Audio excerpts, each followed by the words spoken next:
All right, we're 2 minutes past, and I cannot abide starting a meeting late, so I'm going to get us started. Good morning, everyone. Welcome to our final P&A Senate meeting of the academic year. I'm Tony Apps, your now outgoing chair. We discussed at probably one of our first meetings of this year, but PAC wanted to facilitate better communication between our Senate and other P&A who are serving in governance roles across the university, know more about what they're doing, how we might collaborate in the future. And with that in mind, we extended an invitation for those individuals to attend this meeting.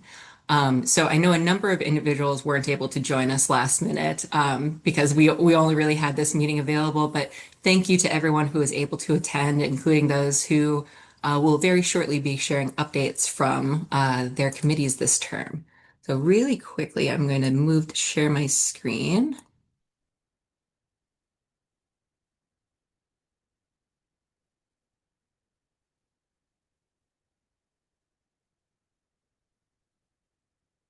Okay. So just a basic overview. I know you've all seen this chart 100 times now, but the basic structure of university governance and where some of these subcommittees sit as a reminder, if you're kind of wondering as folks are talking where some of these committees are and what kind of Senate they fall under the purview of. These are all the governance committees currently with P&A representation. Um, So you'll see quite a few across multiple different Senate areas. And in total, we have 21 committees with 58 representatives serving 61 roles. So a special shout out to, oh, I didn't have my notes in front of me, but wait, I'll remember offhand. Our three members serving two or more roles are Adolfo Carrillo Cabello, Pamela Cherry, and Kevin Wendt. Thank you. I've seen your names a lot this week as I was preparing for this. So thank you for the amazing work you do. You might also notice Pamela Cherry's also in PAC and one of our co-chairs. She is amazing and she's been doing some great work this year. Um, the vast majority of folks who are serving in those other governance roles aren't also serving in the P&A Senate at the same time. Not a requirement that it would be, and you'd be doubling up on commitments. But it kind of highlights why we really want to connect with this group of individuals and foster better relationships in the Senate, because there are folks that aren't normally attending Senate meetings as Senate members. So I'm hoping that this can be the start of initial collaboration between these groups, and this can continue to grow in the years that come. And I reached out to a few folks that are going to be giving updates on their committees this year.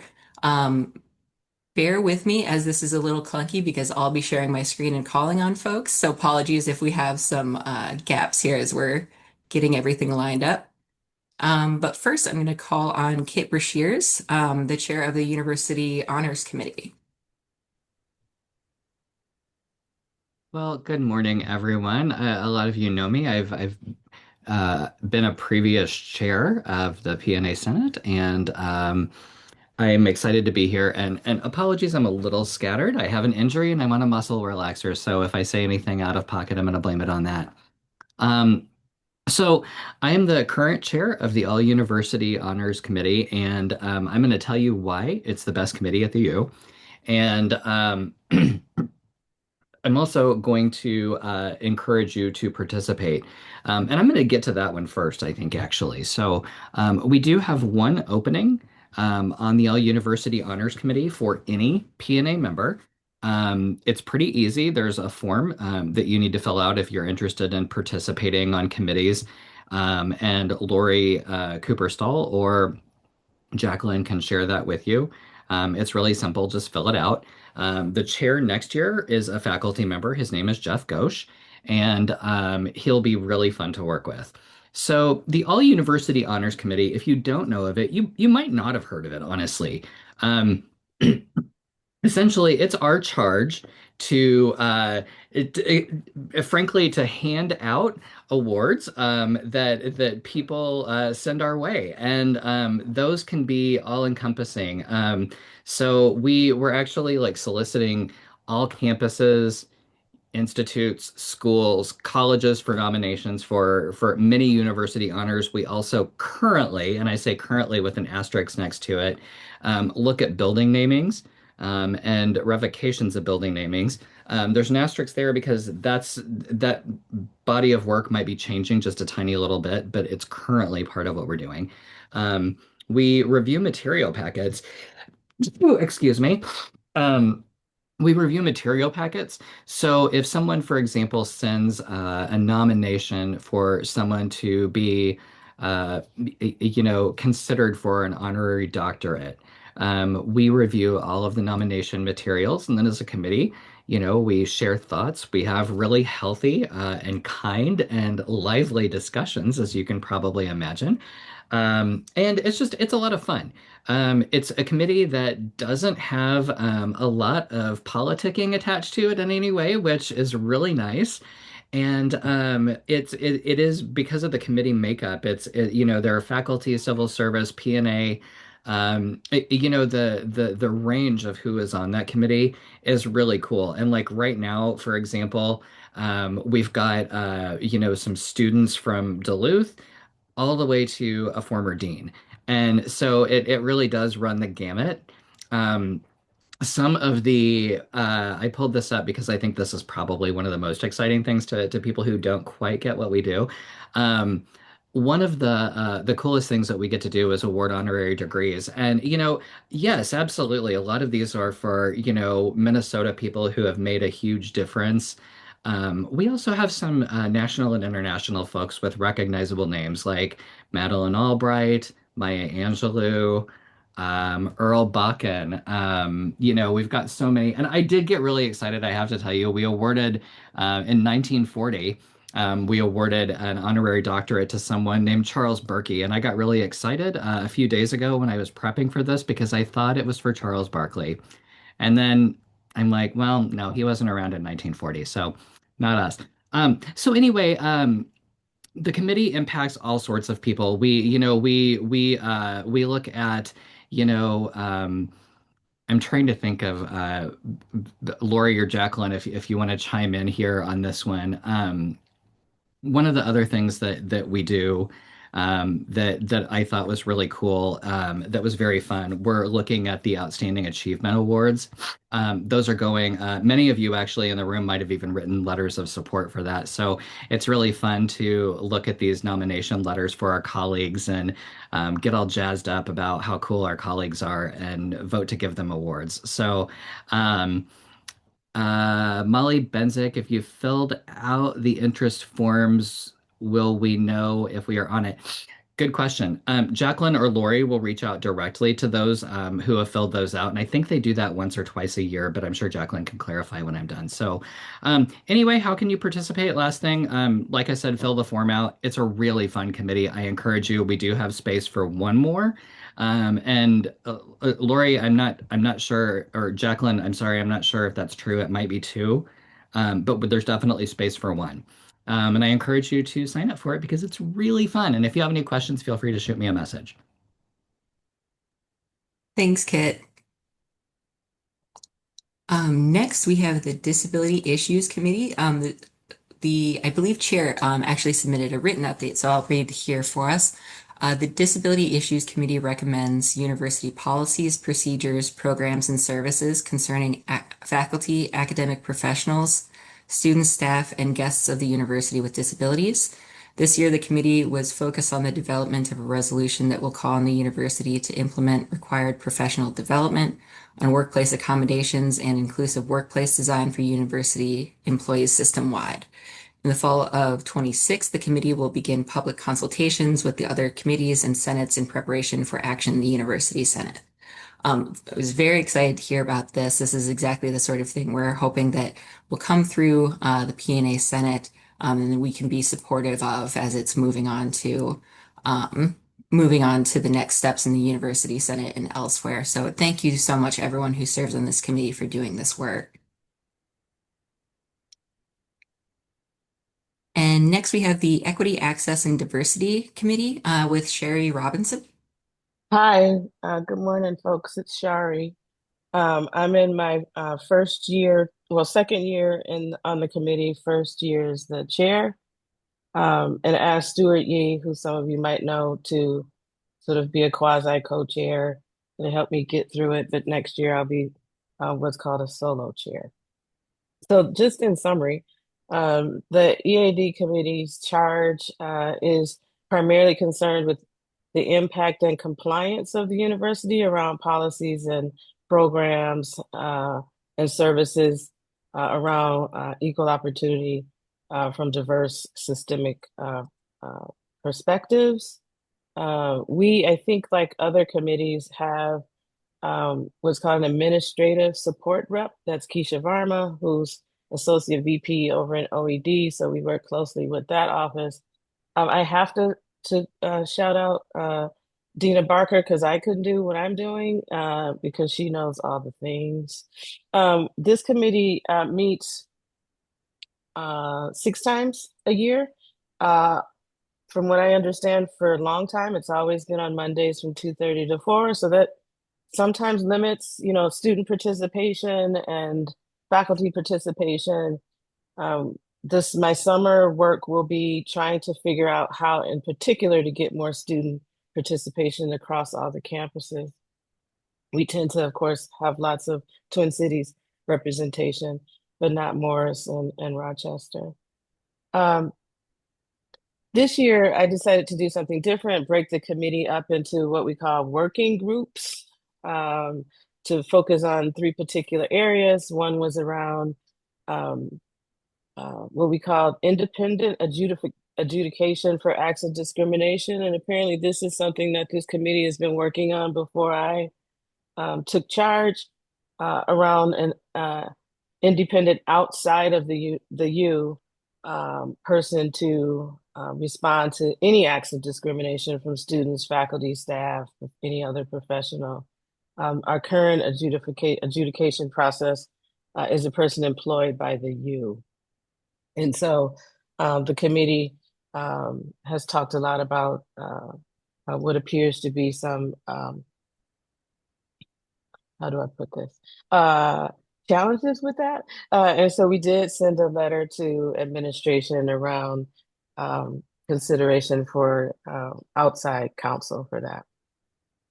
Also, there was a working group around OED supportive measures. So any ways in which we can support independent units, uh, departments, I think because people know I'm the chair, I've gotten some independent sort of consultation conversations, in particular because this was a air quote interesting year for OED and DEI, inclusive excellence, all the different ways in which we label this work.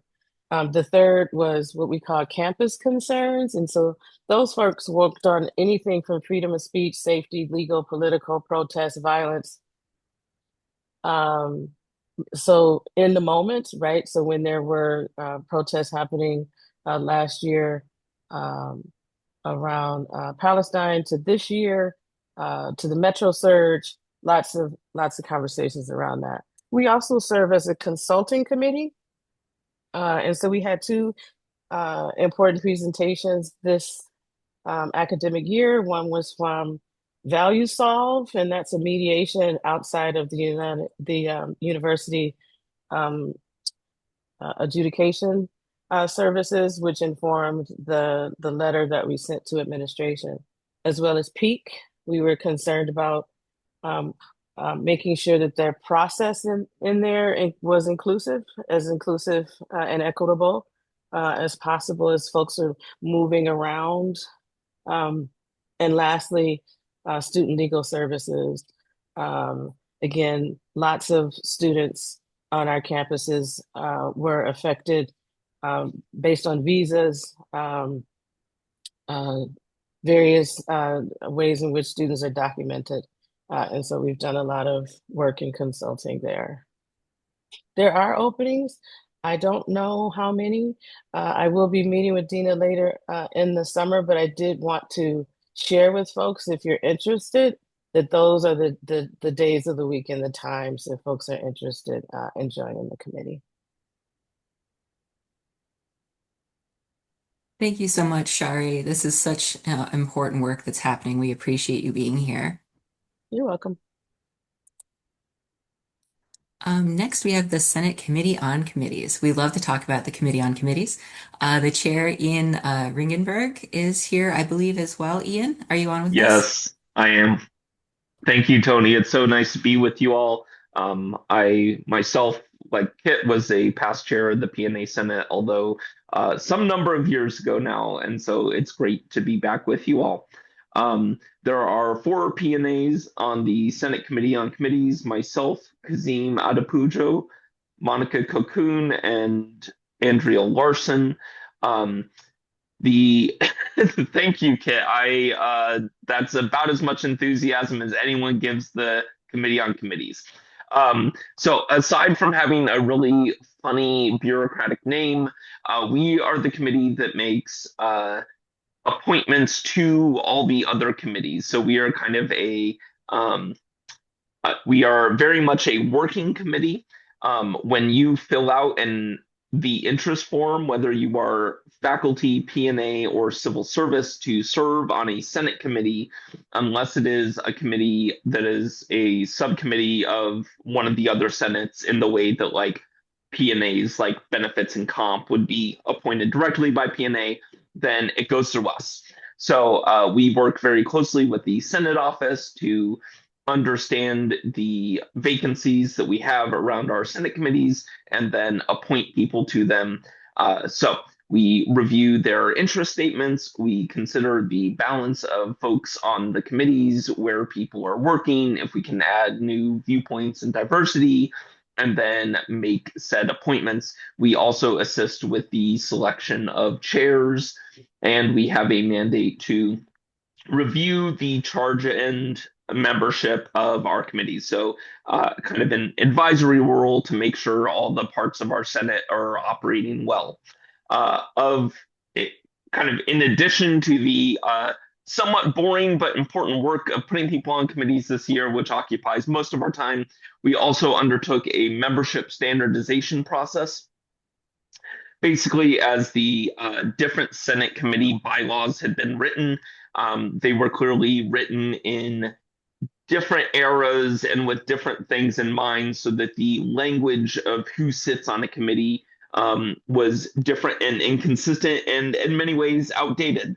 Um, for the purposes of this body, I think one of the biggest items of interest will be an overall increase in the number of P&A seats on a variety of university Senate committees. This was something that we heard from PAC about 2 years ago now, was a feeling of underrepresentation in some areas of the Senate.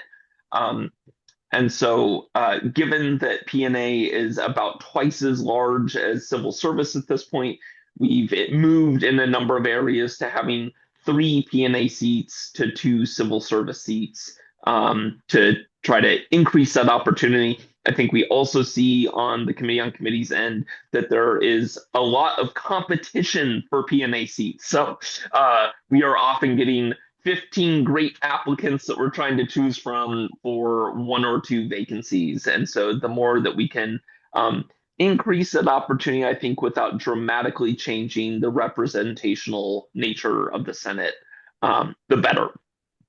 We also have tried to add a little more clarity to who is P&A and who is faculty, which is an area where I think the rules are intentionally very vague, and a number of staff members would qualify as either P&A or faculty members. So in some areas, it's meant defining when what we think we really mean is tenure track. Um, there were some committees like the library committee that previously non-faculty like P&A had no representation on the committee.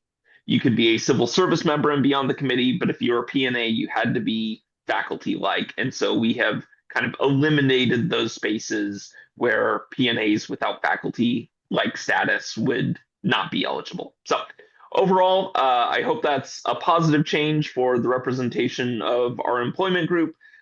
It got a first kind of read in front of the University Senate at the prior meeting. It will go up again this fall. I would really encourage you, if you support these changes, to contact your university senators and let them know. We have notified the committee chairs. I think was a variety of feedback, but nothing that we felt should stop this going forward. And so we're hopeful to have it approved this fall, and then hopefully have a few more seats and a little bit more predictable structure for membership of our Senate committees. I am ending 2 years of chairing the Committee on Committees. I do plan to continue to serve on the committee, but I believe that Bill Arnold of Civil Engineering on the faculty side will likely be the next chair. Also want to give a shout out to Jacqueline and Donovan, both of whom I believe I saw in this meeting, who have been part of the Senate associate team over the last couple of years in supporting this committee, and we couldn't do it without them. So I don't know that there's a chance for questions or anything, but wanted to share, and folks are always welcome to follow up with me independently if you want to be bored about what a committee on committee does. Thank you. Thank you so much, Ian. We really appreciate you, and we appreciate the work that you're doing regarding P&A representation as well. Thanks so much. Next, we have the Senate Committee on Student Affairs with Jeremy Hernandez. Hello, thank you. Sorry, my camera is having an unstable internet connection, so I just have my camera off so I can stay connected. Yeah, the Senate Committee on Student Affairs, we're basically dealing with all issues regarding the welfare of students at the U of M, undergraduate, graduate, especially for issues that are not covered by other committees. We're also a consultative committee to both the president and other senior officers. We do sometimes get policy that's in the making to basically look at and ask questions about. The committee, for the most part, is dominated by students. I am a P&A to one of the P&A members, and I think we're going to have one opening this year for another P&A person. I've been the chair for the last 2 years. I think I'm going to be chair next year, and I'll be termed out after that. So there'll definitely be an opening after this year, after this next year. But that being said, we do a lot of good work. We hear from all the system campuses, both the student affairs personnel as well as from the student leadership groups. Each year, we also discuss various issues. This year, we've talked about police alerts. The last meeting we had, we were talking about the program offerings that we have for sexual violence prevention, that sort of thing, and as well as just obviously this was a very trying year in terms of buildings being locked down, as well as the ICE presence in the Twin Cities, that sort of stuff, and kind of what we were hearing from students to see what we can do. So the topic can vary from year to year because we encourage the students to really speak up in the group, and I think it's a good committee to be on if you're able to, if you're really working with students to find out more what's going on. We usually have a representative from the president's office that's there every meeting as ex officio. So just kind of making sure people know we're there to help and assist in terms of developing policy or reviewing policy as well. Thank you so much, Jeremy, and thank you for your service on the committee. Next, we have the Social Concerns Committee with Brinsley Davis. Yeah, hi everybody. I'm Brinsley. I've been on this committee for just over a year now. The chair is Carl Flink from the Dance and Theater Department, and there's three P&A staff. It's myself, Aubrey Jerkison from Extension, and Shar Cios from CSC. We are kind of in a rebuilding year looking at language, as well as I think some other folks had mentioned for their committees.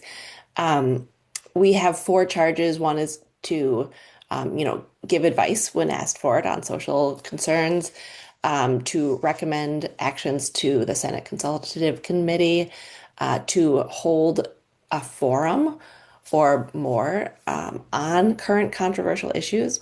And the fourth one is to recommend specific votes on shareholder resolutions of the university's investments. And so when Carl Flink became the chair last year, he said, okay, great. How do we do this? How do we know what the investments are? How do we know what the shareholder votes are? How do we find out, what who we should be giving that advice to? And the university basically said, you don't really do that. We have no way to give you that information or to receive any information from you. So you could probably just cut that out of your charge. Um, and so this year was a year of the committee saying, we're not really comfortable just cutting that out of our charge if we don't know that somewhere else there is an opportunity at the university for folks to be giving feedback about the investments that the university holds. So we had several meetings and a presentation. Folks from the Office of Investment and Banking, they clarified that the way that they hold their investments has changed. And so an external investment company makes these votes, and the university doesn't actually make them anymore. Um, so the language was outdated and didn't reflect the reality of how the university currently holds their investments. But we also discovered that we're the only group with faculty and staff representatives charged with giving input on investments. So we are working to update that charge so that we will receive an annual report on the U of M investments. And this is something that the department that works with investments does this for other groups, more like financial related leadership, the board. Um, but so we're going to ask for a report as well from them, looking especially at ESG issues, and then, make sort of discussing them ourselves.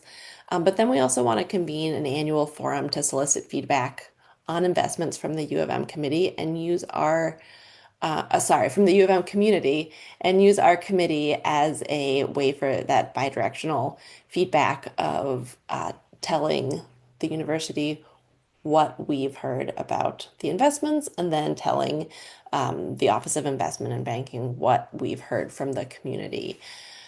So our current plan for the upcoming year is to have this investment financial stuff happen in the fall semester.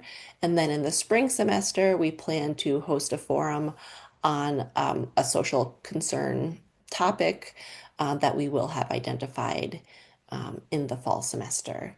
So I think part of what we do on this, we want to make sure that what we do on this social concerns committee isn't overlapping with what other people are doing. And so we know that there were many forums in the past few years, and we have supported some of them, but my understanding is that the committee has not hosted a forum on its own. So we want to make sure that if we are hosting a forum, we are working with other partners in the university who are doing similar things, and not duplicating work. So make sure that we have that communication as well with other committees. I think, yeah, that's our plan for next year. I don't think there are any openings for P&A until the year after this year. Thanks so much, Brinsley. And next we have the Student Academic Integrity Committee with Kevin Wendt. Hey everybody, sorry I wasn't able to put some more on the slide. Going through the charge of SAIC, it's kind of massive. The very short version is that SAIC is an advisory board to the provost responsible for education, outreach, and sanctions related to issues of academic integrity. So it is a policy-oriented group. We meet and talk about a variety of things. So over the last year, we spent some time talking about the McCabe report, which is a large-scale scholastic dishonesty, academic integrity kind of survey of, especially of students, to see what kind of behaviors are they reporting to us through an anonymous channel. A variety of action items were devised the previous year. So we got updates throughout the year about those items, including the start of the AIM program, the Academic Integrity Matters program, which is an early intervention program on the Twin Cities campus, run out of the Office of Community Standards. UMD is now starting up its own AIM program. AIM has been really successful, really popular, and good overall. So we're glad to see that the Twin Cities OCS is working with the folks at UMD to start up an AIM program there. We focused on undergraduate ethics training, both at the student level and also at the undergraduate research assistant and undergraduate TA level, trying to come up with additional resources for people in those positions to get some ethics training, especially around AI, and what to do and what not to do, of course. First year talking points, adding additional materials for those who are doing first year experience orientation kind of things. And then we also discussed faculty reporting being really, really low, and talking about that and some kind of obstacles to faculty reporting of scholastic dishonesty, not trying to ruin a student's career or the legal burden of submitting a report, and trying to address some of the messaging around that, and making sure that we get consistent reporting from faculty. So that was the McCabe report. OCS, the Office of Community Standards here on the Twin Cities campus, gave a report talking about the trends that they're seeing, including double-digit increases in the numbers for reports of academic dishonesty, including more than 50% of those reports, 57% in fall 2025, relating to AI. Which directly led into the rest of the committee's work, a lot of it dealing with various policy changes and language updates. So, for example, in the student conduct code, looking at adding a lot of language or changing a lot of language around how things are said, because some things talk about making use of another person's material or another person's work in your own without citation. Well, if it's not an actual person that you're taking the material from, is that still a violation of the student conduct code? And so we talked a lot about if you take material from any other source, right, and don't provide proper citation, that's a problem, regardless of whether or not it's a human source or an AI source or Grammarly or any of the other third-party software tools that students might use without thinking that they're AI. So rather than directly targeting AI, we were saying it's just any source, right? We're any source that you're using that's not cited should be a problem. So lots of stuff around kind of updating language, updating policy around academic integrity, especially as it relates to generative AI and other software tools, is what we were looking at throughout the year. And then, Kevin, you have the unique opportunity. You're also our next update as well, on behalf of Catherine. So, do you want to also give the update for term faculty and academic professionals? So TFAPS, term faculty and academic professionals, is made up of both contract faculty in the faculty classification as well as academic professionals in the P&A category. So we're split kind of down the middle, 50-50. We've been doing a lot of kind of dealing with the results of the recommendations that we made last year, both on the contract faculty side as well as the lecturer teaching specialist side. It led to the creation of the provost's task force on, I think they say contract faculty, lecturers, and teaching specialists. But we received administrative responses from that. We talked quite a bit about that. We were still getting more information about the different types, the different places where some of these positions are used in a more niche way, not the typical way that we would think about them. Things in academic health area, the librarians, how they use contract faculty and how they can inform us on what we're looking at in terms of policy for term faculty and academic professionals. We were also consulting, of course, with academic freedom and tenure, but that's what AF&T is there, on their messaging, their work in the faculty senate, and their resolutions that were passed at the last meeting. We met several times with the leadership of the provost's office and that task force, and other members of like I said, the provost's office, where in the fall we were told that concrete proposals and real change would be heading our way in May, only for that kind of those talking points to kind of fall away and become more consultative, and we need more information throughout the spring, leading to at the end of the spring, of course, we were getting presentations that, in my opinion, that I mentioned this at the last PAC meeting, where the result of the task force's work this year has been kind of rehashing a lot of the stuff that we've seen over the last several years. So yet another year of kind of the same thing, realizing that there is a problem, not really making much progress towards its results. So the TFAPS committee for next year is devising a set of concrete steps, concrete, small, actionable things that we can actually accomplish without necessarily touching the tenure code this year, so that we can push for real change, especially for us on the P&A side, since we are not dealing with faculty tenure code and regents policy and things. These are all administrative policies. We're going to look at some of the things that we can do, potentially looking at how librarians are using continuous appointments for their staff, maybe applying that also to faculty like P&A, trying to establish that third tier of promotion for those who have teaching specialist, senior teaching specialist, lecturer, and senior lecturer, potentially providing either principal lecturer or I'm not sure what the other title might be, super senior lecturer, whatever they other titles they wanted to talk about. But if that's something we can do on a policy level for our P&A staff rather quickly. So that's the very brief overview of TFAS. Thanks so much, Kevin, for the overview of both committees. It's really important and really heavy work. I know a lot went into it for this year, and we really appreciate you doing the work and coming and talking about it today. You bet. So, an extra thank you to everyone who was able to join today from these committees. You are obviously very welcome to stay for the rest of the meeting as well and hear what all we have going on. But in case you have to jump off, thank you for coming and for sharing out. And we also wanted to give an extra thank you to service for our P&A members who are at the end of terms. Don't panic if you're in this first category of being at the end of a 3-year term. Those folks are eligible to run again. Some of you might have already run again and been reelected, or you might be in the middle of that now.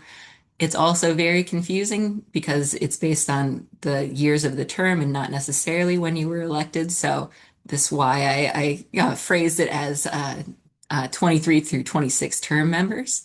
And then we have a group that have been on for 6 years of term appointments, whether or not that looks like a full 6 years for them. So they have to take that dreaded year off of P&A service. But we wanted to say thank you to those folks for all that you've done, and we hope that you come back once you've had your year away from P&A.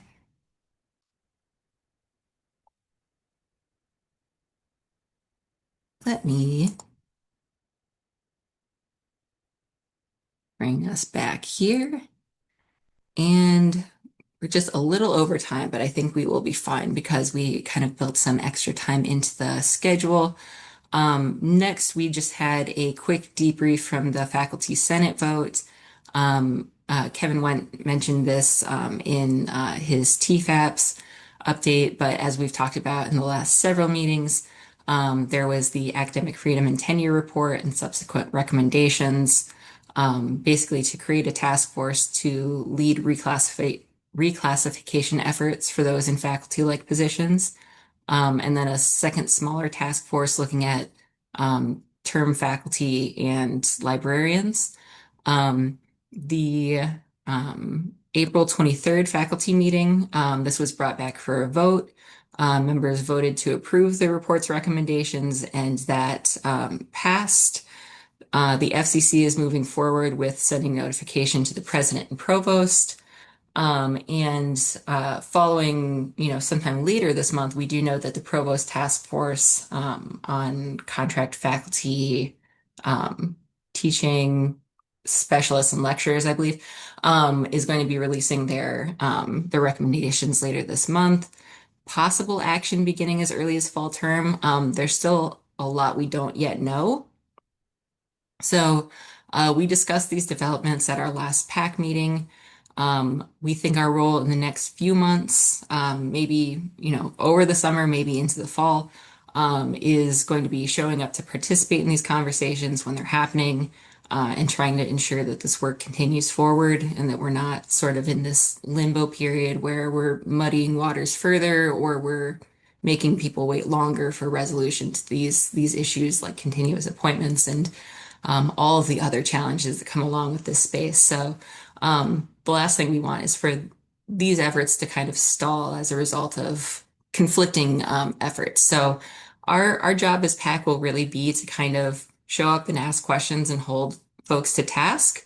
And we're happy and prepared to do that. So certainly more to come on that in the next probably couple months. I know summer is usually quiet for P&A, but definitely do keep an eye out for emails. There could always be some developments we need to address.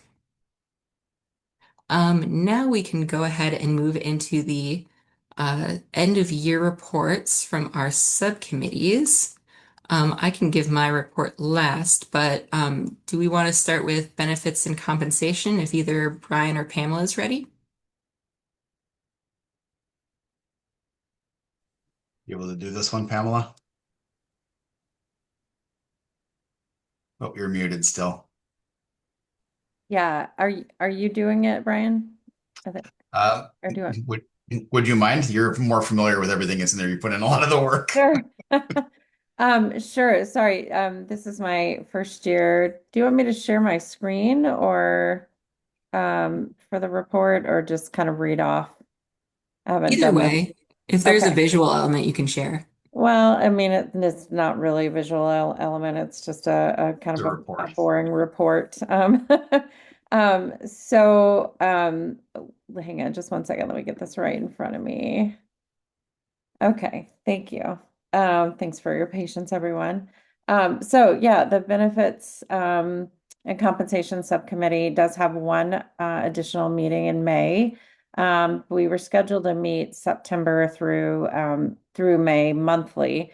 We did reschedule our our September meeting because we actually didn't have the membership list until the day of the meeting and felt it was a little unfair to pop a meeting on that same day for the individuals interested in being a part of benefits and compensation.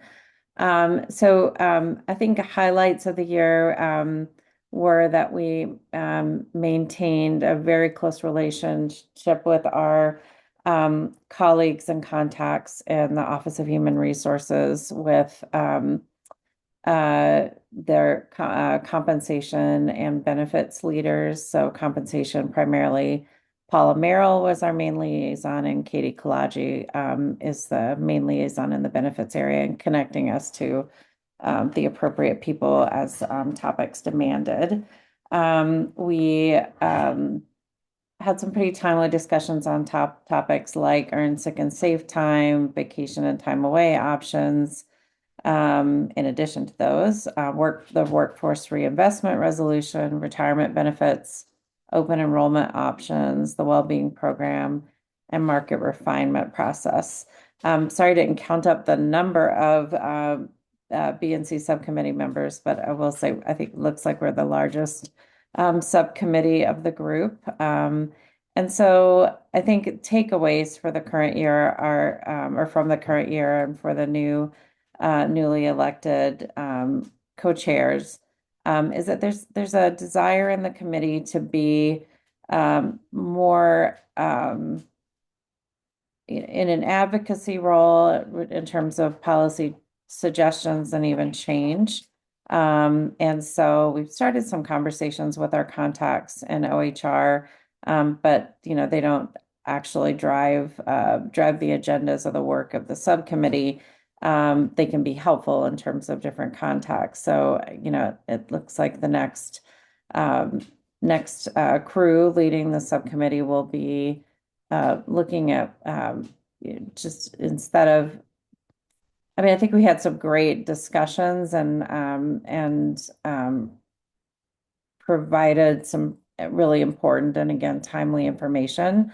But the committee, I think, would like to be a little more active in terms of policy and consulting on policy and processes at the university. So look forward to seeing what they're doing in that space next year. Anything else? Any questions? Anything else you'd like me to highlight, Tony? We Or can throw Brian? on Yeah. our monthly add-on as well. That's in the notes here as well, if you like. Monthly add-on. Yes. Yeah. So and I'll take care of this one, Pamela, because I just wrote this one in. Sure. Yeah. So as Pamela mentioned, April's meeting kind of shifted to like a trial town hall open forum format, like for the final two sessions of the season, as something we were going to try. The goal of that is like Pamela was saying, the goal of this of trying a new format is to provide more opportunities for committee engagement on topics while there's still work being done. Historically, we receive a lot of information that we can disseminate to constituents, but it's always after the fact with these, very nice polished presentations. And I think that, like Pamela was mentioning, there's some interest in like kind of engaging before everything is all done. So the hope is that the committee would be able to like more effectively engage on meaningful issues and gather participant input instead of receiving information after everything pertinent to an issue has been settled. So yeah, we welcomed in Hongna Bystrom and Megan Haggerty, who were the incoming co-chairs. And attendees were encouraged to submit questions and topics to help shape the upcoming agendas for next season. Main discussion in April's meeting centered on this, on how to improve the OHR compensation website and overall HR information navigation.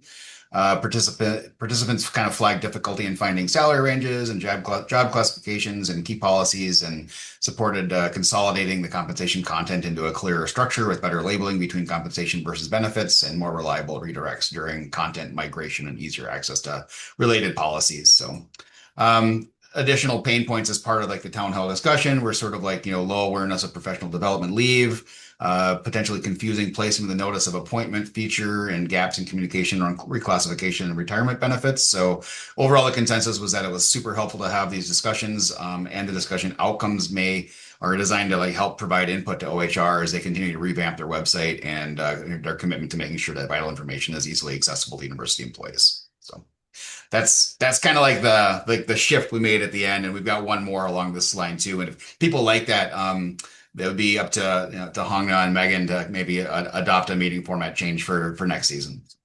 Yeah, I'll just add, I think also Paula Merrill really appreciated the opportunity to get that kind of feedback too, and sort of the rethinking of the way those meetings might go. And then Jacqueline, thank you for adding the subcommittee member counts.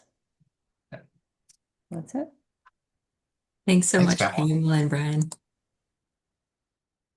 Next, we can move on to the outreach subcommittee report. Kim or Casey, are you ready to do an update? Yep. Hi, folks. I'm Kimberly Clark. Casey Gregerson and I had a great first year being co-chairs of the outreach committee. We were nervous, but we held each other's hands quite closely. We spent our first year sending out monthly welcome emails to our new employees, thanks to our members, and we supported the midterm elections. And we really wanted to create community within our group, so we had intentional information exchanges about our units, and we also had some fun and cozy icebreakers to get to know one another. And thank you again to our fabulous subcommittee members for a wonderful year. They made this first year of co-chairing really easy for us. We also won our elections, Casey and I, so we're going to be co-chairs again of the outreach committee next year. And a little preview of our new business. We're going to work on making an onboarding Canvas site. If you're interested in co-creating this with us, join our committee. Our emails are Clark078 and kgregors. Let us know. We hope to meet a few times in the summer to have a strong start on the Canvas site in September. We're also excited to start an awards subcommittee. I guess that will be an awards subcommittee. We're also going to meet over the summer to ensure a strong start to this new endeavor. We're eager to continue the work this year, and we thank you for trusting us with the committee for another year. Thanks, everybody. Thanks, Kim. Next, we have the professional development and engagement report, Joshua and Alex. Hi, folks. I need to adjust my camera there. Sorry. Yeah, so I don't have a whole lot to report that isn't already in our end of year report, which is linked for you. I do want to say that we just had our sixth and last event of the term yesterday, so hopefully many of you were there. It was on developing constructive dialogue, which is really cool because it fits with a lot of the other events we've ran over the last couple of years. It's sort of continuing a theme, a conversation we've been developing over time. Our committee's work is done for the term pretty much. We are not meeting in May. We have a couple of wrap-ups from yesterday's event that we would like to finish out, including getting the documentation, like the Q&A document and the slides from the presenters shared on the P&A website. But otherwise, I would consider the term successfully completed for our committee and our committee members. And I want to just take the moment to congratulate everyone who was on the PD&E committee this term because I think we really knocked it out of the park. You can see in the report that we put out there that we were able to sustain our high engagement with our events this term, which was very important to us going in. Had a good diversity of events, contributed to the newsletter, something I hope we will continue to do in future terms. And then the biggest thing for me is we created a single document that talks about everything that it takes to run one of our events. It used to be that running an event, a lot of what needed to happen for those events was in somebody's head, and we got it out of somebody's head and onto a piece of paper. So we're really hopeful, Josh and I are, that we're leaving the committee better than we found it in that way, that there is some clear documentation to follow for how to run these events in the future. And I wish the two new co-chairs of the committee in the future next term the best of luck with it. Thank you so much, Alex. We've heard such amazing things about the sessions that this group has done this year. So congratulations on the work that you've done. I know it's been very widely seen and used by folks at the university. Um, and then finally, because I'm for some reason going out of order, we have the communications report with Angel and Lydia. Hi, everyone. Lydia and I really appreciated that there was a lot of continuation on the communications team. So there were a number of people who had been on the committee before, and we just really relied on them as being new chairs for this committee.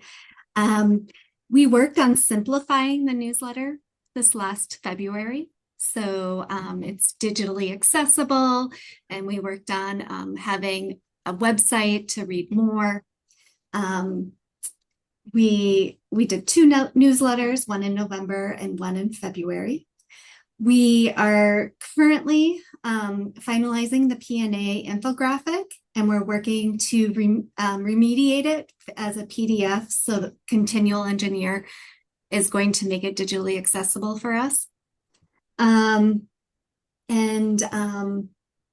One of our goals was to provide opportunities for P&A senators to reach out to your constituents. So I'm hopefully we did that with these meetings and being able to send an update after each of our P&A Senate meetings to your constituents. And that's it. Thanks so much, Angel. And it looks like we have one more additional thing from PD&E. Yeah, and Lisa's comment reminded me of this. I think it's been a very challenging time implementing a new program for the leave team. So I would encourage and ask everyone here and your constituents to send positives. I know people love to complain and give concerns about university things, and obviously we want to advocate, but we also want folks to know when they're doing things really well. And I think everyone I've talked to has really liked the presentation that was done on leave. So I would encourage everyone to please send those sorts of comments that Lisa made to the folks, to the presenters, and I can certainly connect you with the relevant folks. I want to make sure that we continue the positive relationship that we've built with the leave team and with OHR more broadly over the last year or two. Thanks so much, Joshua. And yeah, the Leaf team has really been doing great work. I know that's a huge transition to move from the way we were doing things before to the Minnesota paid leave. As someone planning a medical leave for over the summer for the first time, I was so happy that the session came when it did because now I know what to do. But it sounds like that group is doing great work.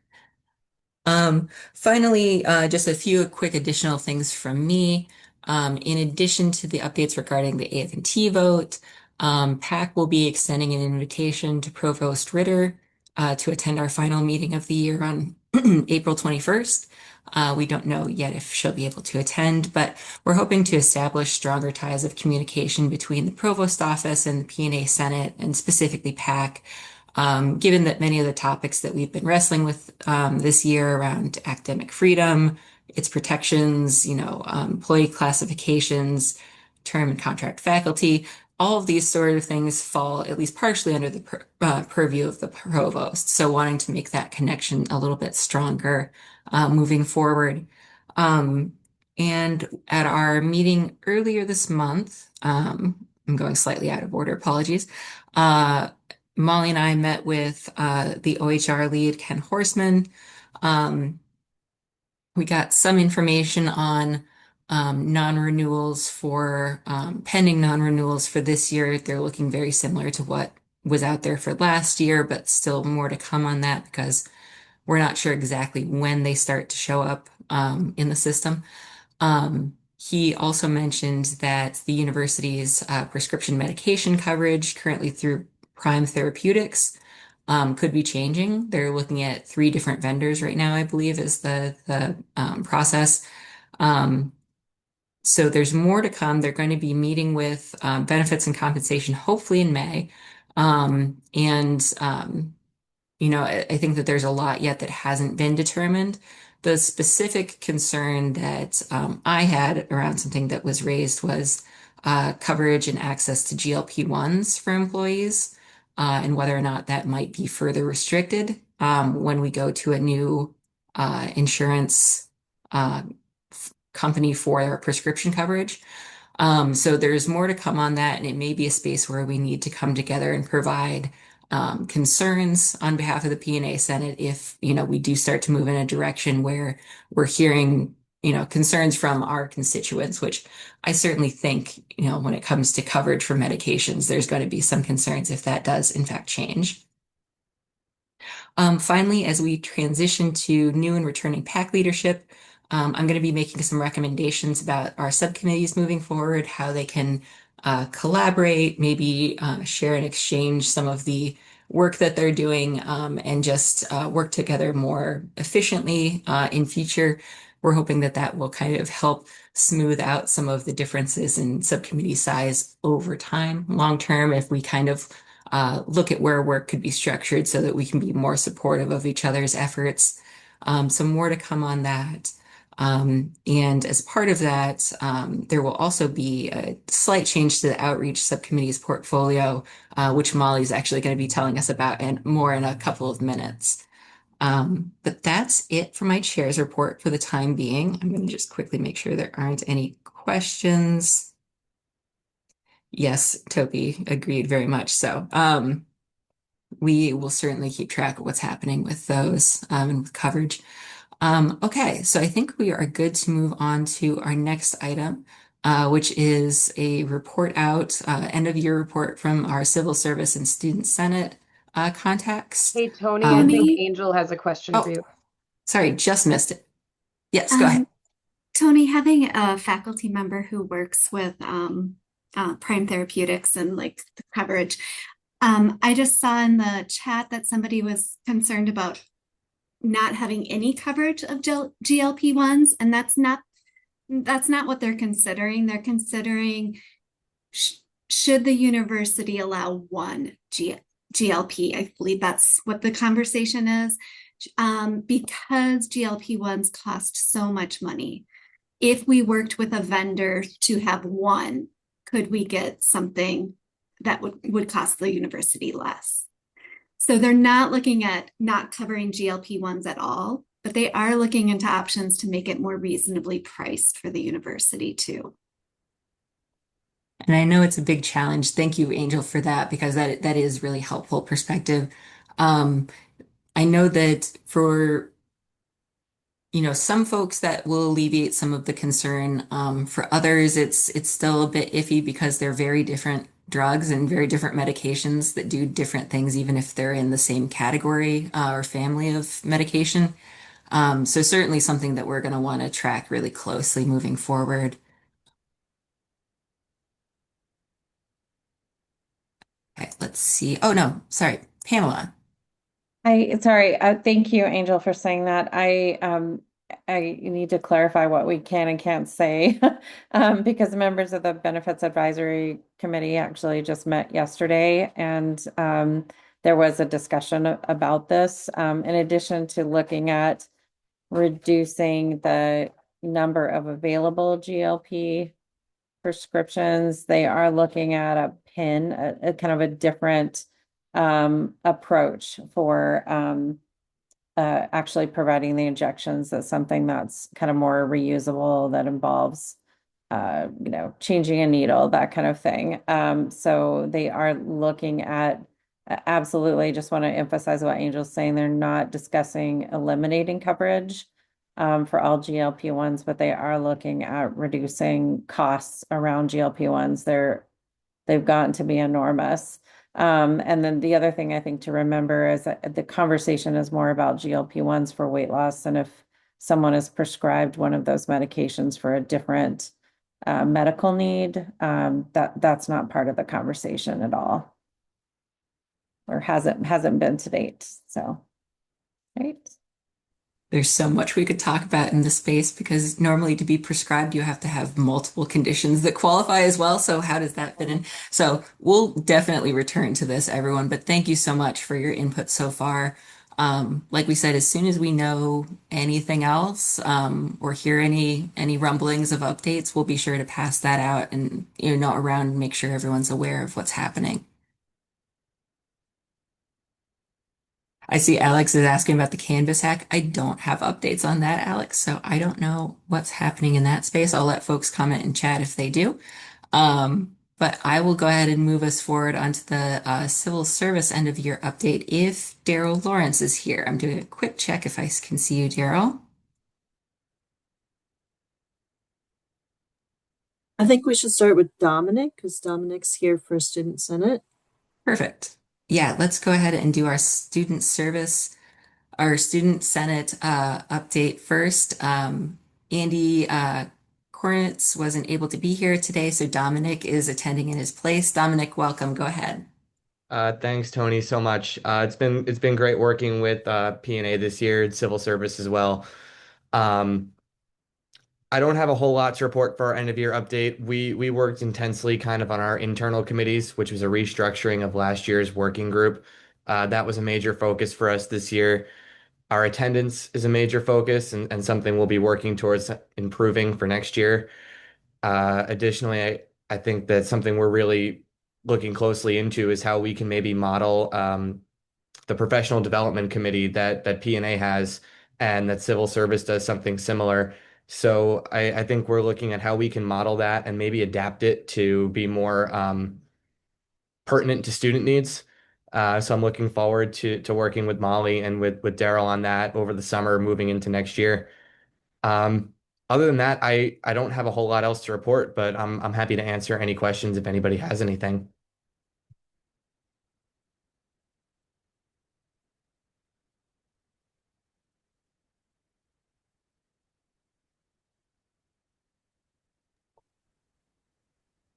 Hearing none, there might be something that comes late, but thank you, Dominic, so much for the update. Thank you. Okay, I think I see Daryl's with us now. Daryl, can you hear me? I can. Can you hear me? I can. Thank you so much. I'll pass it over to you for the civil service update. Yeah, greetings everyone from the Bell Museum. We have several hundred field trippers in the building today. So if you hear things in the background, it's just children learning, which is fantastic. So civil service is in a rebuilding year. For those of you who don't know, our chair-elect was peaked out of existence and had his job eliminated.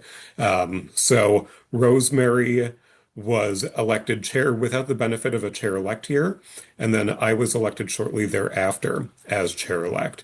So both of us have worked together to really focus on representation of the civil service class in the university senate and just getting more people onto our own senate. So really focusing on involvement and advocacy. And a big part of that is the activity of our subcommittees and what they are doing to contribute. So we have some rules changes that we are currently proposing that will go before the regions. I think the month after you all have your rules stuff go to them. So at least the regions won't be overwhelmed by both staff groups presenting in the same month. So we're working on that, just tightening up some things. And also, to piggyback off of what Dominic said, we are focusing on professional development. So it's not something that we have a committee for, unlike P&A Senate. So I have taken that on as chair-elect as sort of a passion project. We have one session that happened this past winter. All of you were invited because I really love what P&A does for civil service, which is invite us to the table for your professional development opportunities. And I think it's just best practice that we sort of stick together and offer them to both P&A and civil service whenever we have those sessions. So something you all will be seeing from me in the coming weeks, I'm finalizing it, is a common read that we are going to be pursuing as civil service. I've worked really closely with the library's staff. I also serve on the Senate Library Committee, so I sort of have an in. But we're doing a common read from a faculty author, and we will have a capstone webinar in August. So I just got that date set yesterday. So it's really exciting. Library staff is pulling together a resource list on how people can find the book if they want to. And I may just bother the bookstore to see if they can at least display the book prominently, if not give a discount on it. I can't promise that, but I'm going to ask because the worst they can say is no. So that's the next professional development thing that we have on the horizon. And I think that's the big picture stuff. Of course, we have small things that we've worked through. Really looking at our involvement with University Senate and how to make our voice stronger. And a component of that that was started by our chair last year, Stacy, was always making sure that we get on speakers lists so that the full University Senate can hear the perspective of staff members. So that's something that carried forward to this year, and I will be allowing to spill over next year so that if there's an item on the agenda, we should really get a staff voice within the University Senate and articulate our position. I think that's really important. So I think that's it for me. Unless there are questions, I'm more than happy to answer them.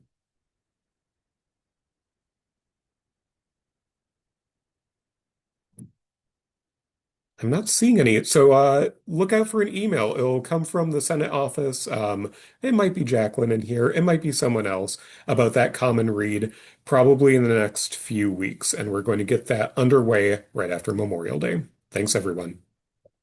And Tony, quickly, I'm going to jump in and just say it's been a very great pleasure to work with both Dominic and Daryl this year in my role as chair-elect, similar to Daryl and Andy from the Student Senate.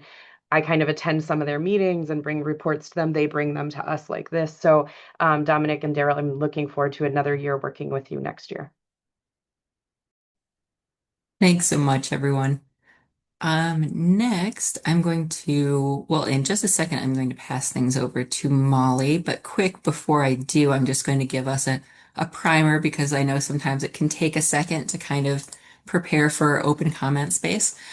So we have an update on the awards working group from Molly next, and then we are going into our relatively new, category of these meetings, which is our open comment period, which is going to start immediately after. So do start thinking about what you want to share in this group related to work or otherwise. I mean, it's your comment period, so really feel like you can share in this group here in a moment. But while you're thinking, I will go ahead and pass things over to our chair-elect Molly Benzik to talk about our awards working group.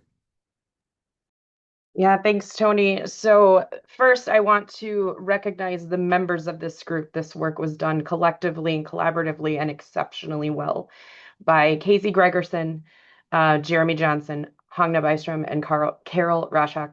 And if you know them, you know that they are amazing, and they showed that in their work on this group. So this was kind of using a similar language to what Daryl was talking about earlier. This was kind of my passion project. I wanted to see this body assume some responsibility for nominating and recognizing our colleagues' work. I think it's really incredibly important to recognize our colleagues for the work that they do and the amazingness that they are. But it's not something that happens really easily. If you've ever worked on a nomination, even one that only requires like a nomination letter and a form or something, it's not something that should be taken lightly or done in a rush. For most of us, I think it's really challenging to write them, but incredibly rewarding work. And so this year, this small and mighty working group, we put together kind of just a playbook of the things we were going to do. We put together a big list and a big database of the awards across the university.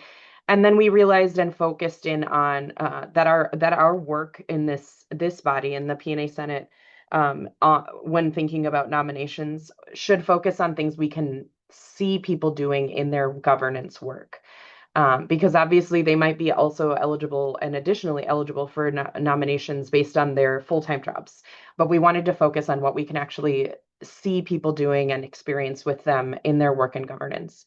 And so we selected two awards that we felt we could really view and put forth successful nominations for, and that's the Vicki R. Courtney Governance Award and then the President's Award for Outstanding Service.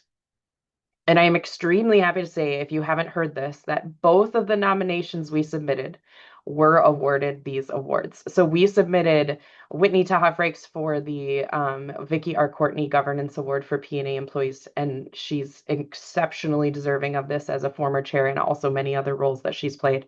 And then we also nominated Nancy Sims, the current Senate parliamentarian, amazing university librarian, for the President's Award for Outstanding Service, and they received that award, which is both of these are huge nominations to even be part of, but to get the awards and be recognized by the entire university community is just that little cherry on top of the work that those two people have done for governance and for all of us and for all of their colleagues. So if you have any connection to them or want to reach out to them, both Whit and Nancy, I'm sure would love to hear your own congrats for their very well-deserved awards. And as Kim and Tony both kind of previewed, based on this work and the importance of this work and just the rewarding nature of doing this work, Casey and Kim, our amazing co-chairs of the Outreach Subcommittee, have decided to take this on as an Outreach Subcommittee responsibility in the coming year. And so I'm very excited to make this a permanent part of this body's work and continue to make sure that we submit our colleagues for nominations. So I'm sure by the time we start getting rolling on our Senate meetings next year, there will be some sort of process, or they will give us updates on how these things can happen. But again, I just want to say one last time, a huge amount of thank you to Casey, Hagna, Carol, and Jeremy, who were on this working group with me this year and made this so successful. And thank you, Molly, for getting this group off the ground. This is really your brainchild, and it's wonderful to see it take off so much in the first year. So congratulations and thank you. Okay, with that, I think we're going to open into our open comment period. If you'll remember, last meeting was the first time we had this, so we're still figuring out the logistics. We want to hear from you all. So what's going on that maybe isn't important enough to bring to a meeting, or questions you have for the group, taking the temperature of the room. All of these things are appropriate. In the chat, feel free to raise your hand, or if you're feeling, ready and able, just unmute yourself and let us know what's on your mind.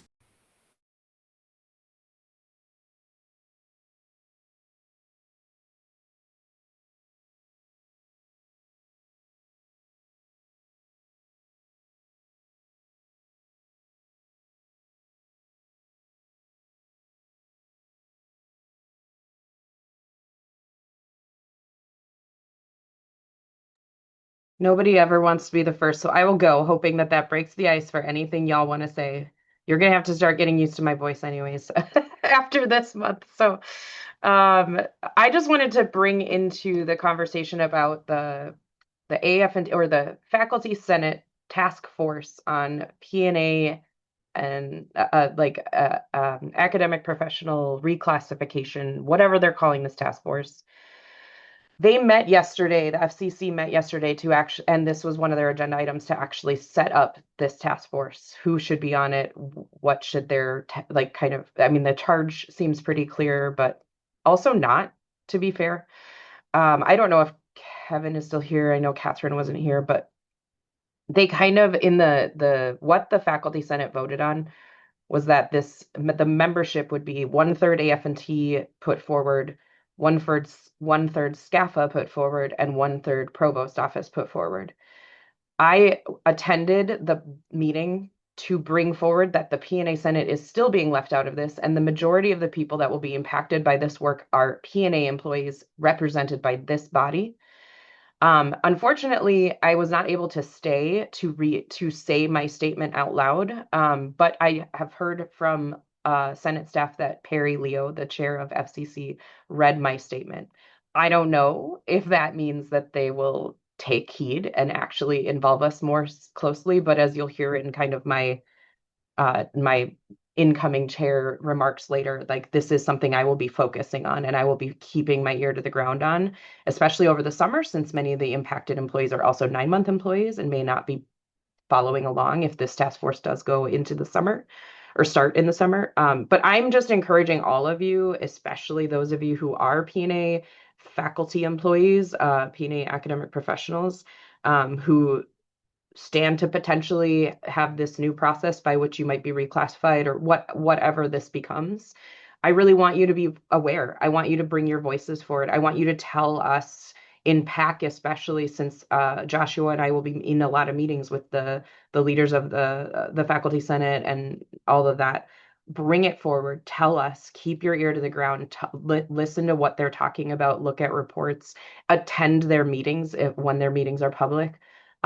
So this is not over, and I'm glad there's movement to try and bring something to university leadership. But I'm also very aware that university leadership takes anything from the Senate's basically as advisory. So without full support from our body, I don't know how strongly the university leadership will actually see any recommendations from this working group. So please keep your ear to the ground. Please let me know if you need anything to be brought forward, if you'd like to be invited to meetings, whatever. I'll just quickly answer the question in the chat, which was how split our vote was from the Senate. We had a very narrow, we didn't reach quorum, but it wasn't an official vote. Very narrow, percentage of folks that were in favor versus not in favor. But most folks, I think, if I can speak for others, felt like they needed more information and would have loved to have some when making that decision. So I tried to convey that to the Faculty Senate that we were split on this and that, our biggest concerns is, we don't want this effort to stall out. We don't want this to become further muddied and complex for people who are in these roles. But we also don't want these task forces to go off and do, opposite work and not communicate with each other. So I tried to convey that as best I could, but it was a bit of a mixed message because we sort of approved it, but it was almost conditional in our approval.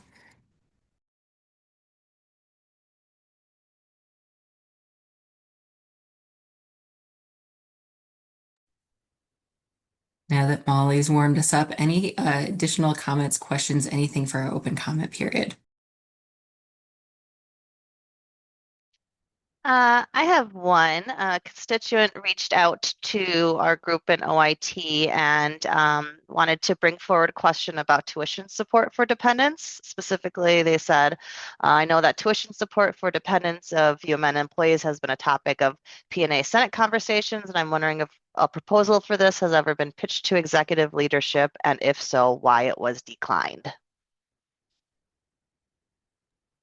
I'm going to maybe pull on some of our folks that were more involved with the workforce reinvestment, but I do know that the tuition benefit was a part of that conversation and that I believe it was identified as out of scope for them to expand it, if I'm remembering correctly. Pamela, go ahead. Would help if I unmuted. Thank you. Brian can pipe in too because he was on this committee. We were on a task force looking specifically at recommendations that were put forward on the benefits side of the workforce reinvestment work. And it certainly did come up as a topic of conversation. There was, I would say, a healthy amount of advice from the budget office that that's not something they wanted to see come up, but it was still in the recommendations to actually look at it. And then that committee, sort of concluded. Brian, I don't know if it's fair to say without a lot of final decision making, but just with some express, the committee actually felt like there should be sort of a more comprehensive survey of university constituents to really figure out what their priorities were. You're talking about the Workforce Reinvestment Governance Council efforts. Is that what you're? Yes, yes. Mhm. Yeah, so I think there are four of them, right? So ours, we had our part of it and everything, and we put in our recommendations, and that flowed up to the Board of Regents, and it wasn't really a closed feedback loop or anything. So some of it was like, oh, thank you very much. Some of it was like, oh, that's a good idea. Some of it was sort of like, no, thank you, right? I do like Molly is the your Workforce Reinvestment Governance Council work on reclassification still going? Is that where what happened to that one? Yeah, I Because I know mean that, and there was yeah, four groups and they were focused on like different things, right? So like ours just sort of like floated on up, but I think you actually had like a more engaged working group. we did. And again, like our work was just kind of buried in everything that happened this year. And I'm wondering if the new provost just kind of like again took it as advisory and just kind of moved on from it since the AF&T thing was kind of boiling up all year. And then Yeah. she got into the idea that slowly spun up to the provost task force on this. So yeah, I mean, but I mean, I don't think Adolfo is here, but like Adolfo has been a part of conversations about this for years because the workforce reinvestment resolution was happening for a couple of years before this. Like, there's so much going on around like the classification of P&A instructional employees, and as I mentioned in the comments, like the AF&T task force charge was actually to look at their academic freedom protections, and their eventual result was they should be reclassed. So like there's just been a lot of swirling around this. It'll be really interesting to see the provost report. Beth Lewis shared with us in the PAC meeting that they're not going to tell us what questions they asked, but they're going to tell us like the themes of the questions they asked the focus groups. And they specifically did not ask about reclassification into the tenure track. So like there's a lot of weird tendrils happening that can, as Tony kind of said, and has said many times when she's brought forward the concerns of this body, like these things are both conflicting, they are diverging, they're not parallel, but they are happening at a parallel time, and that is confusing, it is muddying, it is likely to mean things are not going to get caught. So yeah, it's weird. Let's just put it that way. Yeah, I think part of the problem too was that it was in the interest of engaging with various stakeholders, but I don't think there was ever anything in that process where they were identifying who the proper group of stakeholders actually were that they would solicit input from. So when it remains incomplete, it's difficult to actually drive any sort of actual change. Mhm. I I will add on, being that, the College of Biological Sciences in my department specifically has been disproportionately engaged in this topic, just because of the nature of how much we have. We have a very heavy load of, I guess, formally contract faculty, but we tend to refer them as teaching focused faculty. Um, it does bring up this interesting kind of meta question that I've always had is like governance entities and governance projects being in any way like logical to their purpose. Like earlier, we heard about the student concerns, I forgot what the name of the group is, being primarily students. Well, that makes a lot of sense. And often I'm wondering if that same logic could be applied to some of these other things, where like the vote that happened earlier or in April was in the faculty senate, when the whole issue was where that line of faculty was and how faculty affairs were. So often in this regard, having a large contingency of any working group being tenure track faculty is kind of strange just because it's the one group that's actually not the subject directly. They're kind of indirectly impacted. So, like, you would hope at least 50% would be folks that would actually be impacted by the policy, because all the tenure track folks that I've spoken to don't know even necessarily have an opinion of their own. It's sort of like advocating for others, which is great, but also like there's a reason I don't tend to get involved in the substance of this because I only have my information second and third hand, and I just would much more prefer to centralize the lived experiences and first-hand experiences of people. Um, Generally, I always believe that we should have more P&A representation, civil service, and student representation in things that are university wide. So I would also just add that that's always my angle of it. And the who appoints is a good proxy somewhat, but I don't know that the who appoints is the issue here. Um, so I would just add that kind of angling in as a wider point.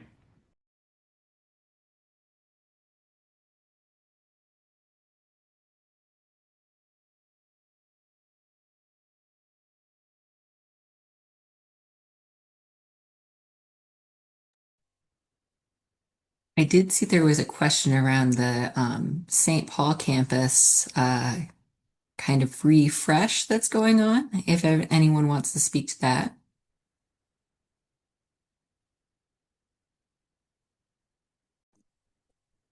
Hi, my name's Allie Kleckner, and I work in Extension. I'm a unique perspective on the St. Paul campus project and have information from a handful of different sources because of my alumni status with the university, as well as the um, House Representative Keith Allen, who is sponsoring the bill to do the new student center project, is from my community. And so I've had a chance to speak with him at length about it.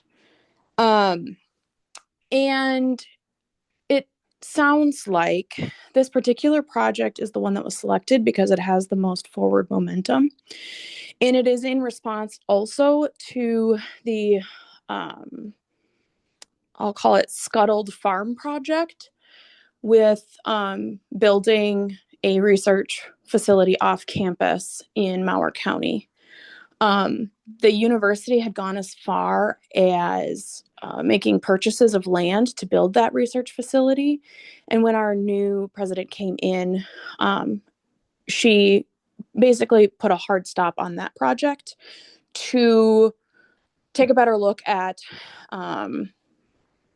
making actual investments in St. Paul campus instead of another off-campus facility that would potentially draw additional students away from St. Paul campus, our existing resource.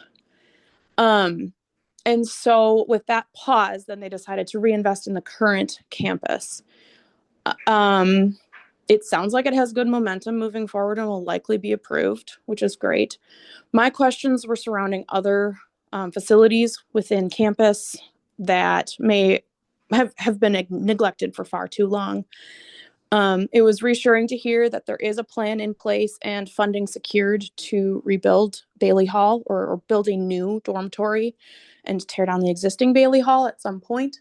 I'm not sure what the timeline of that is, but it sounds like it's part of the near future, which should also help draw new students to that campus. The problem right now is that most students who are willing and wanting to go into agriculture are often going to out of state universities now because there has not been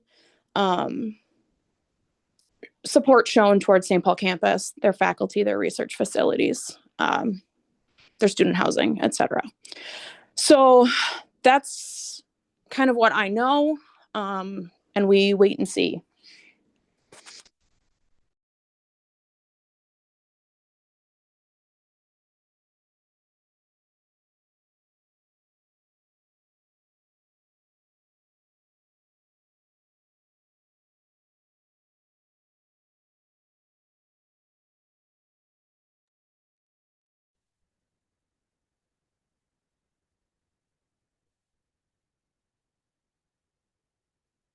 I also see there's some conversation in the chat around University Senate membership, a number of other things.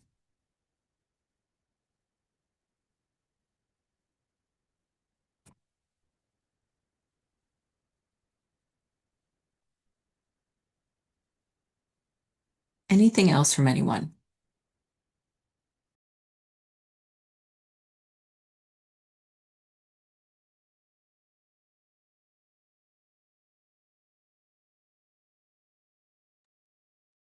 As soon as I start to say something, I know I'll interrupt someone, but this actually does transition very well into our next topic, so we can kind of leave this semi-open, which is thinking about topics for next year. So, a really common thing is we can kind of lose momentum over the summer because we don't tend to meet, unless there would be something really extreme happening, and then it would be a special session. I'm not even sure if we're allowed to call those over summer term. So we'd like to start thinking about our agenda for next fall now, so that we can kind of make sure that we're not losing traction on some of these key issues. I have a running list of a few things we discussed at our last PAC meeting, which was around AI and mental health, improving bereavement leave, as well as options for elder care at the university, domestic partnership coverage, both same and opposite sex, and making holidays and time away more flexible and not as focused around specific calendar like holidays and events. Additionally, from this kind of comment period, it sounds like tuition support for dependents, even though we've gotten a lot of pushback on that, is still something that we, would like to, keep front and center, as well as the St. Paul campus renovations and possibly representation to the University Senate as well. The biggest challenge there is that we really need a pitch of what that different representation looks like. And I'm not sure we've come to an agreement about that necessarily, but what other items should we be sure to return to? Feel free to raise your hand, or if you put it in chat, I'll try to read them out loud as well.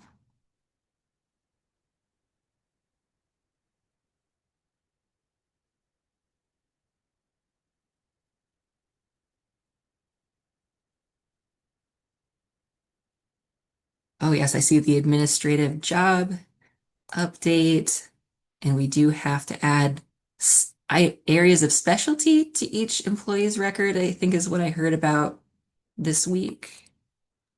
Yeah, they're defined by like, so the market refinement creates like basically the job code and then like the pathways through the job code. And then the supervisors weigh in on which kind of pathway their person or people should be in. And then they submit that back to HR, and HR will eventually send each individual employee in that job family like a letter that states either a new job code or their current job code.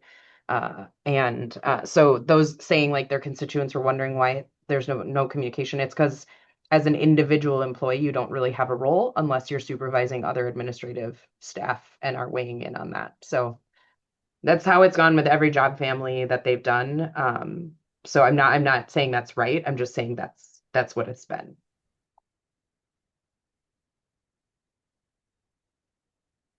And I do know that from that conversation that like within each of the classifications, they're going to try to have more detail on the specialty areas. So if you're like an HR lead in a particular job class, you might have a slightly higher like median salary at the market rate than someone who is like a generalist or yeah, I know those aren't the exact titles, so I know I'm getting that wrong, but I also know that there's no like budget for that project. So even if you're told like, yeah, you should be being paid more, that it's not actually going to result as this change. So something we'll want to keep track of as well as what's happening with Peak. I've not heard very much about Peak in the last few months,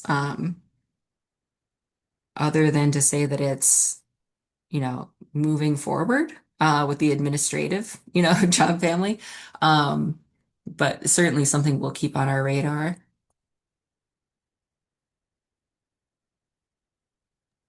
Yeah, peak phase 4 is in like early stages. Peak phase 3, which my college is in, is already implementing. And just like other phases, it's been very, very bumpy. So those of you who are also in phase 3, but those of you in phase 4, they're still anticipating implementing by the end of 2026.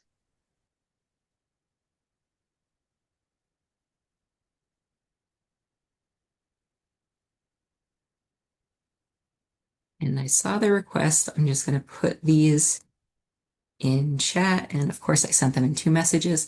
That's what we have so far for next year.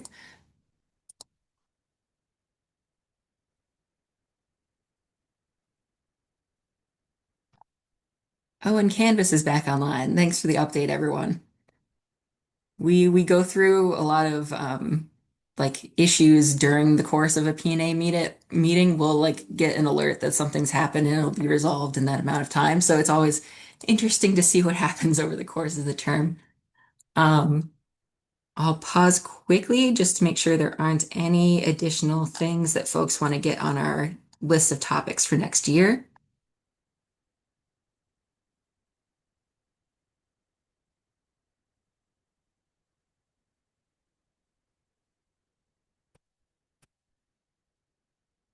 Oh, I see Alex's question. I assume workforce reinvestment, but I don't know, Alex. Oh, I do see Can someone has their hand up. Go ahead. I can working in HR, I know that they review them, they review all groups regularly, like they're on a cycle, and then they adjust them. So I wouldn't say that this one is directly related to peak. I personally had one of those like a few years ago because I was below the salary bottom or the floor working in comms. So it just they review what's happening in the marketplace on a cycle for the different groups. So I wouldn't say it's peak related. Thanks, Sarah. Really helpful. Yeah, market adjustment and refinement and peak are very separate things, even though they're both being run by like OHR and other central teams. And I echo what Sarah said in particular to your comment, Alex. That was likely your unit, whether that's your dean's office or whatever, HR for your college, probably reviewed it in anticipation of annual increases coming through. That's a pretty common timeline across units that market adjustments go in before the annual increase is completed so that they aren't conflated. Like they should be separate things.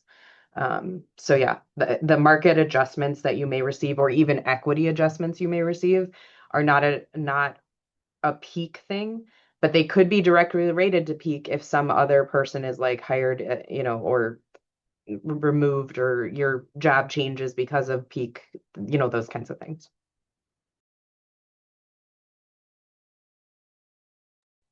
We're going to be in such good shape next year with Molly as our chair because she has this background, and whenever I have questions, I will go to her with them. So I'm very appreciative. I think I'm hearing that's our list for now. Certainly more to come on peak and what that looks like in the rest of phase 3 and phase 4. Molly and I have one more meeting with Ken Horstman this year, I believe, or at least one. So we'll be sure to share back any significant updates that we receive from that. And then I think our last item is just our transition to say that we're saying goodbye to me and hi to Molly as our chair for the Senate. I wanted to just say that, well, I guess first, Molly, I'll continue this work for a little bit. We officially make the transition like July 1, so it's usually over the summer when folks don't usually see it, but we're already working to try to, Molly's moving up to start to do this work, and I'm excited to see what she and Joshua do with leadership next year. Um, this year was very strange. It wasn't, I won't say unprecedented because I think we're all past that by now, about 6 years past, but we didn't know when we started in the fall, and we couldn't have anticipated what kind of challenges that we were going to see in higher ed, that we were going to see in our state, things that we just had to drop everything else and figure it out in real time.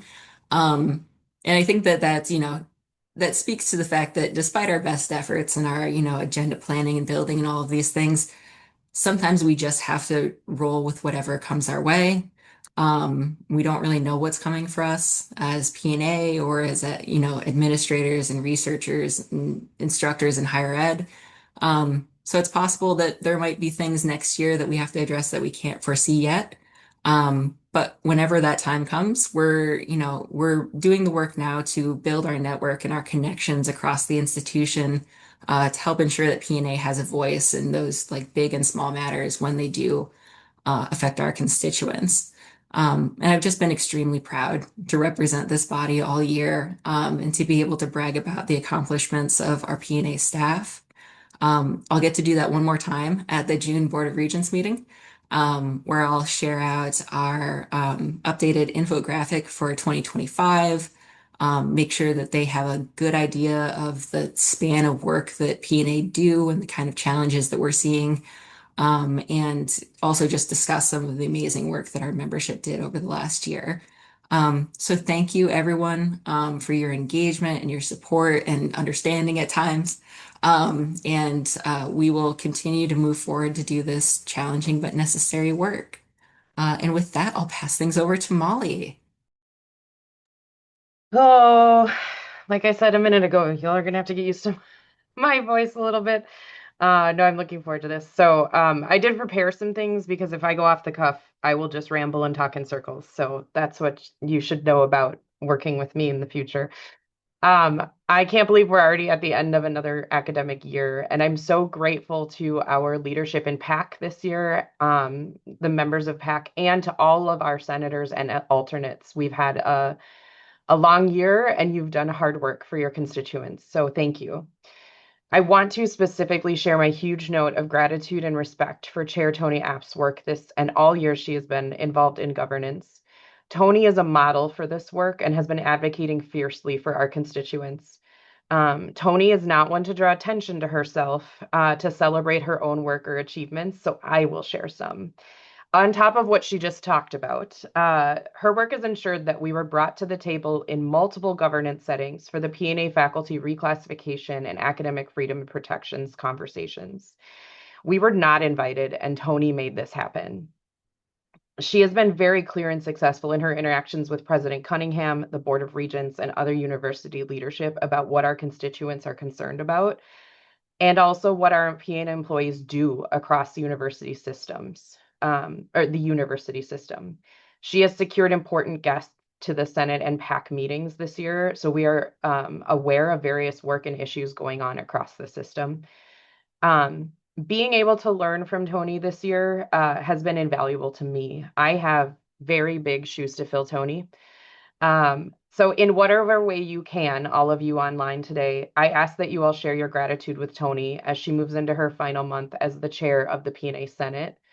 I've already seen some things going across my screen while I've been reading, but please, if you want to even unmute and clap, like Tony has had an amazing year. She's been a great leader, and we are gonna miss her leadership. She will be our ex officio next year. I will still lean on her. Joshua will be my amazing chair-elect that I'll be working with, but we definitely have benefited from Tony. I just have a couple more things. So as I move into my chair year, I am really excited by the successes we've had this year and what we can do next year.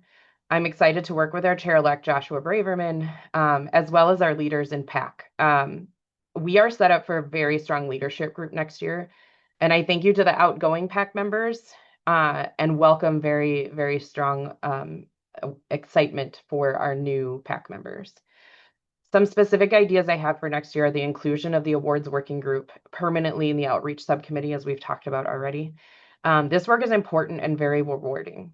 I look forward to continuing to ensure that our Senate and constituents are brought into the important and impactful work around understanding the various faculty roles at the U and the ongoing conversations around reclassification or otherwise restructuring.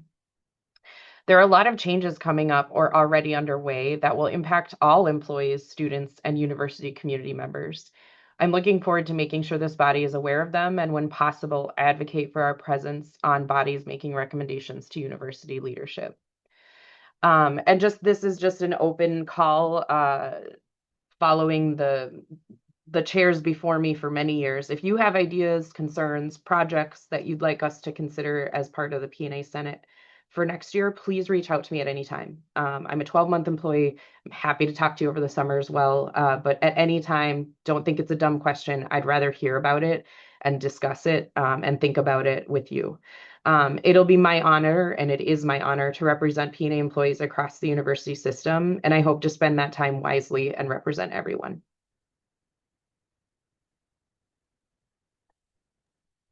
Thank you so much, Molly. I'll pause just to ask if there's any new business. One of these days we will have new business and we'll see what happens. But until that day comes, thank you all so much for your participation and everything that you've put into the Senate work this year. I know some of you are not yet done. You know, you still have a couple meetings left in subcommittees and in other groups. So thank you. Have a great rest of your week, and I look forward to seeing you all soon. Take care.